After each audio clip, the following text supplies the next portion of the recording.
সুপ্রভাত। এখন বাজে ভোর 4টে। হাজব্যান্ড ওয়াইফ সাডেনলি একটা ট্রিপ প্ল্যান করে বেরিয়ে পড়লাম। কিন্তু এই ট্রিপের মাঝে একটা দুঃখের সংবাদ, মনটা খুবই ভারাক্রান্ত। তাও একরাশ মন খারাপ নিয়েও বেরিয়ে পড়লাম, যেহেতু কোনো উপায় নেই, হোটেলও ক্যান্সেল হবে না। তো চলুন আজকের পুরো দিনের সঙ্গী আপনাদেরকে সাথে নিয়েই করলাম। সঙ্গে থাকুন, থাকতে থাকুন, দেখতে থাকুন গল্প স্বল্প। কিরকম অন্ধকার দেখতে পাচ্ছেন, এই যে মিস্টার আছে। তো এই অন্ধকারের মধ্যে এখন আমরা রেডি হয়ে যাচ্ছি। ক্যাব এসে গেছে, ওখানে ক্যাব ধরবো। আমাদের গলির আমাদের ভক্তরা, দাঁড়াও। তো অন্ধকারে এখন আমরা ক্যাব ধরে যাচ্ছি কোথায়, সবটাই জানতে পারবেন। দেখতে থাকুন, পুরো ব্লগ আসবে খুব তাড়াতাড়ি। চলুন ফির, অন্ধকারে রেডি হয়েছি, ক্যাব এসে গেছে, ক্যাবে উঠে পড়ি।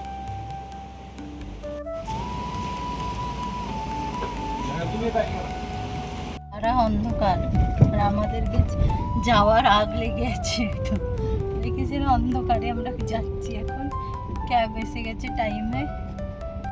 ক্যাব থেকে তো নেমে পড়েছি, আর ডেস্টিনেশন যাওয়ার জন্য যেখানে মেন সেখানেও এসে গেছি, নিউ দিল্লি রেলওয়ে স্টেশন। এখন এখান থেকে ধরবো ট্রেন, স্টেশন একদম সামনেই, জাস্ট এন্ট্রি করব। আর এই যে মিস্টার ব্যানার্জি পোজ মেরে যাচ্ছে।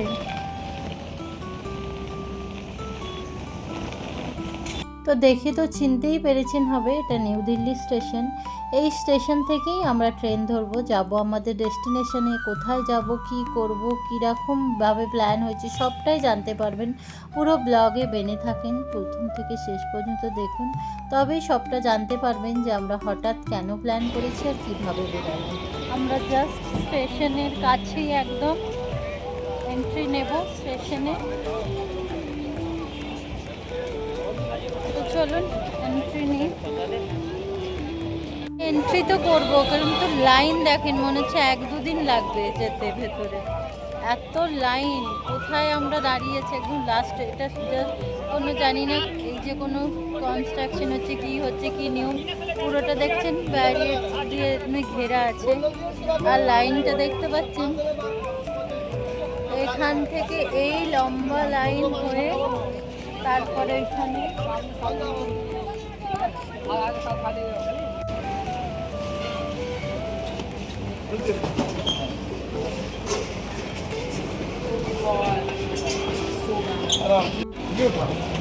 ব্যাগ হয়ে গেছে চেকিং। এসকেলেটর বন্ধ, হেঁটেই যেতে হচ্ছে।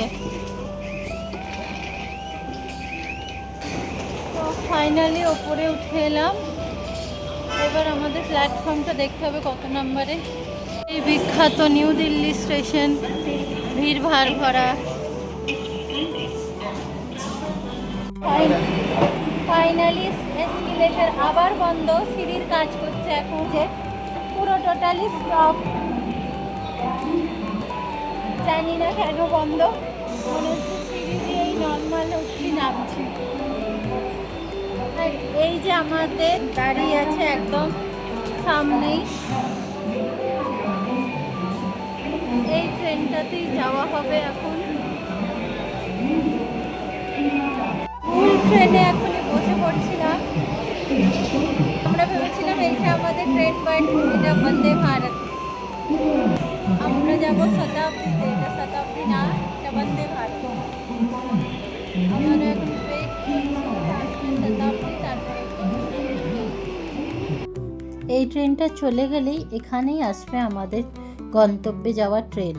এই ট্রেনটা যাচ্ছেন দেখছেন, এটা হলো বন্দে ভারত, আমাদের লাগবে শতাব্দী। আমরা জাস্ট এসেই যে দেখতে পেয়েছি ট্রেনটা, ভাবলাম এটাই আমাদের, তারপরে দেখলাম না, এটাতে লেখা আছে বন্দে ভারত। এখনই ভুল ট্রেনে বসে যাচ্ছিলাম। যাই হোক, বন্দে ভারত ছেড়ে দিয়েছে, এখন এইখানেই শতাব্দী আসবে। ঘুরতে যেতে কার না ভালো লাগে, আমি তার ব্যতিক্রম না, খুবই ভালো লাগে। সাডেনলি প্ল্যান হয়েছে, বেরিয়েও পড়েছি, রাস্তায় এসে গেছি। তখন ব্যাড নিউজটা পেলাম, আমার হাজব্যান্ডের মামা second second number third number মামা। উনি আর কি এক্সপায়ার হয়ে গেছেন কালকে রাত্রিরেই হয়েছে, খবর আমরা জাস্ট পেলাম, ওনার বাড়ি থেকে নোটিশ ছিল, কিন্তু এখন আর কিছুই করার নেই। আমরা যা কাল রাত্রে সাডেনলি প্ল্যান মেনেছে আমাদের, হুট করে বুকিং পেয়েছি, সব খালি ছিল তাই। আর এই টিকিটগুলো ক্যান্সেল হবে না, না হোটেল ক্যান্সেল হবে না কিছু, বেরিয়েও পড়েছি। তো যখন পড়েছি একবার তো যাচ্ছি, জানি না বলে বাবা কি কপালে রেখেছে, কীরকম কী হবে। আই হোপ আগে সব আচ্ছাই হবে। যাই হোক বেরিয়ে পড়েছি, তো ঠাকুরের নাম করে বেরালাম। ট্রেনের জন্য এখন ওয়েট করছি আমরা। তো দেখুন ট্রেন এসে গেছে। মন খারাপ থাকা সত্ত্বেও ভগবানকে ডেকে ভগবানের নাম নিয়ে ট্রেনে উঠবো। ট্রেনে উঠে তারপরে আপনাদের সাথে তো পুরোটাই শেয়ার করছি, আর আগেও করতে থাকবো। আর আপনারা এইভাবেই আমার সাথে থাকবেন, ব্লগটি দেখতে থাকবেন। অবশ্যই আপনাদেরকে ভালো লাগবে আজকের ব্লগটি। হচ্ছে প্ল্যাটফর্মে মনে হচ্ছে যেন হেঁটে হেঁটেই নিজের ডেস্টিনেশনে চলে যাচ্ছি, হেঁটেই যাচ্ছি। আটা দেখুন চলেই যাচ্ছে নিজের গন্তব্যে।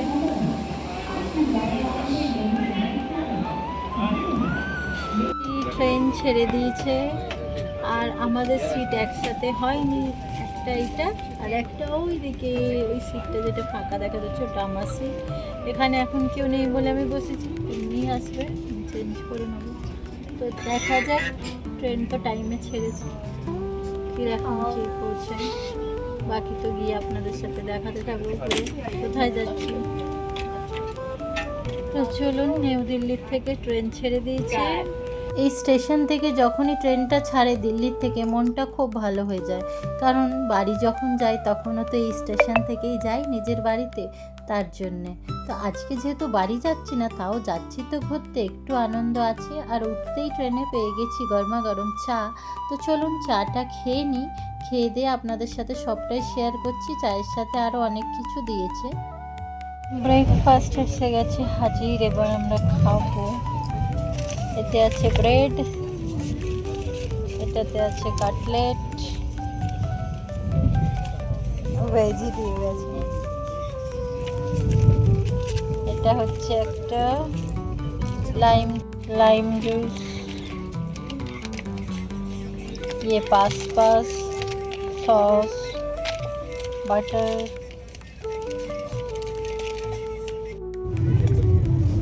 জোর কদমে চলছে এখন ট্রেনের মধ্যে খাওয়া দাওয়া, ব্রেকফাস্ট করা, যেটা খেতে একদমই ভালো না তাও খেতে হচ্ছে।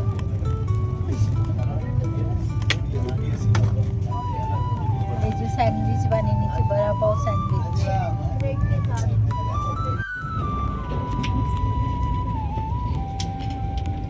ফাইনালি আমার ডেস্টিনেশন এসে গেছে, জাস্ট ট্রেন থামবে, অনলি 5 মিনিট।